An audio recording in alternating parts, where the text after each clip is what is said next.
ஈரோடு தொகுதி தமிழ் மாநில காங்கிரஸ் வேட்பாளர் விஜயகுமாருக்கு ஆதரவாக தமிழக பாஜக தலைவர் அண்ணாமலை பரப்புரை மேற்கொள்கிறார். அந்த காட்சிகளை பார்க்கலாம். கட்சியோட கூட்டணி கட்சி எப்படி நடத்தும் என்பதை நாம் காட்ட வேண்டும்.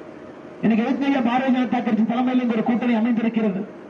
இதற்கு அண்ணன் ஜி.கே. வாசன் அவர்கள் மிக முக்கியமான முடிவெடுத்து நம்முடைய கூட்டணியில் இருக்கிறாங்க. இதற்கு டாக்டர் ராமதாஸ் ஐயா நம்ம கூட்டணியில் இருக்கிறாங்க. மிகப்பெரிய தலைவர்கள் அண்ணன் டிடிவி தினகரன் ஐயா இருக்கிறாங்க. ஐயா ஓ பன்னீர்செல்வம் ஐயா இருக்கிறாங்க. ஏனென்றால் இதற்கு முன்பு இருந்த கூட்டணி என்பது பெரிய கட்சி சின்ன கட்சி நசுக்கிற கூட்டணி.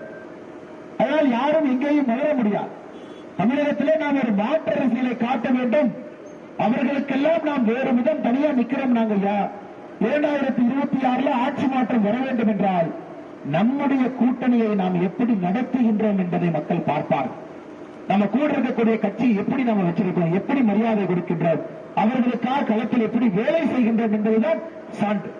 இன்னைக்கு எல்லோரும் பெரிய பெரிய கட்சிகளில் இருந்து வந்து பாரதிய ஜனதா கட்சியினுடைய தலைமை ஏற்றுக்கொண்டு நம்மோடு இருப்பதற்கான காரணம் பாரதிய ஜனதா கட்சி பெரிய கட்சி சின்ன கட்சி என்று பார்க்காது, எல்லோரையும் சகோதர சகோதரிகளாக பார்த்து எல்லோரும் வளர வேண்டும் என்று நினைக்கக்கூடிய கட்சி. அதை ஈரோடு களத்தில் நீங்கள் காண்பிக்க வேண்டும். பாரதிய ஜனதா கட்சியிலேயே அன்பு தொண்டர்கள் தலைவர்களுக்கு அன்பான வேண்டுகோள், ஈரோடு களத்தில் ஒருவரு பாரதிய ஜனதா கட்சியினுடைய தொண்டனுக்கு தூக்கம் கிடையாது. இது நாம் கடுமையாக களத்தில் உழைக்கணும். ஒரு வீடு ஏறி இறங்கும் மக்கள் கேட்பாங்க.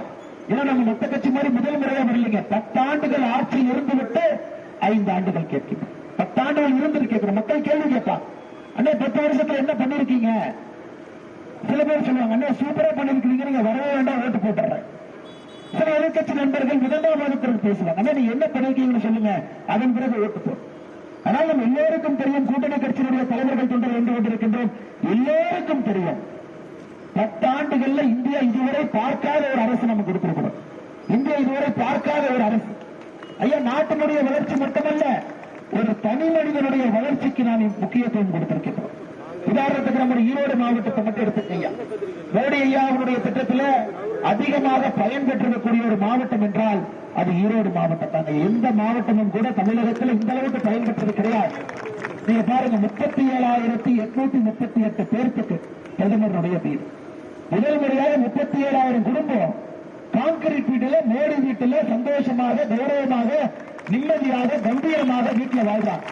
சுதந்திரம் கிடைத்து 2014 வரை யாரும் கேட்கல, உங்களுக்கு கான்கிரீட் வீடு இருக்கான்னு யாரும் கேட்கல. எனக்கு 37,000 குடும்பம் மோடி வீட்டில கான்கிரீட் வீட்டில குடிபெயர்ந்திருக்கின்றார்கள். எவ்வளவு பெரிய விஷயம். ஒரு வீட்டுக்கு 2,63,000 ரூபாய் மானியம். ஆனா ஸ்டாலின் ஐயா இதெல்லாம் கண்ணுக்கு தெரியாது. நீ மத்திய அரசிலிருந்து கோபாலபுரம் மூலமாக மாநில பட்ஜெட்டுக்கு பணம் கொடுத்தா தான் 29 பைசாவாகும். உதயநிதி ஸ்டாலினுக்கு அடிப்படை அறிவு கொஞ்சமாச்சு இருந்ததுன்னா, ஒரு அடிப்படை அறிவு இருந்ததுன்னா, ஒரு கையில ஒரு பேப்பர் பேனாக வச்சு உதயநிதி ஸ்டாலின் அடிப்படை அறிவு இருந்து கூட்டினா தெரியும். மோடி ஐயாவை பொறுத்தவரை தமிழகத்திற்கு 11 லட்சம் கோடி ரூபாய் நாம் கொடுத்திருக்கின்றோம். 11 லட்சம் கோடி. 11 லட்சம் கோடி இந்தியாவில் எந்த மாநிலத்திற்கும் இல்லாத மரியாதை இங்கே கொடுத்திருக்கின்றோம். ஆனா எப்படி கொடுத்திருக்கிறோங்க? முக்கால்வாசி பணத்தை நேரடியாக கொடுத்திருக்கும். மாநில அரசு மூலமாக கொடுக்கலீங்க ஐயா. இங்க பாருங்க, 37,838 குடும்பங்களுக்கு ஒரு குடும்பத்துக்கு 2,63,000 கணக்கு கொடுங்க. அது மாநிலத்திற்கு நம்ம கொடுத்த நிதி இல்லையா? ஆனா மாநில அரசு மூலமாக கொடுக்கல, உங்களுடைய வங்கி கணக்கு கொடுத்திருக்கின்ற அந்த அடிப்படை அறிவு இருந்தா அவங்க கூட்டி பார்த்தா தெரியும்.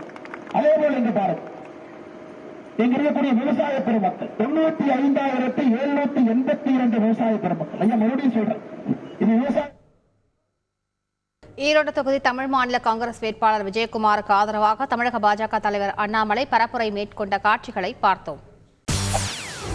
செய்திகளை உடனுக்குடன் தெரிந்து கொள்ள உடனே சப்ஸ்கிரைப் பண்ணுங்க.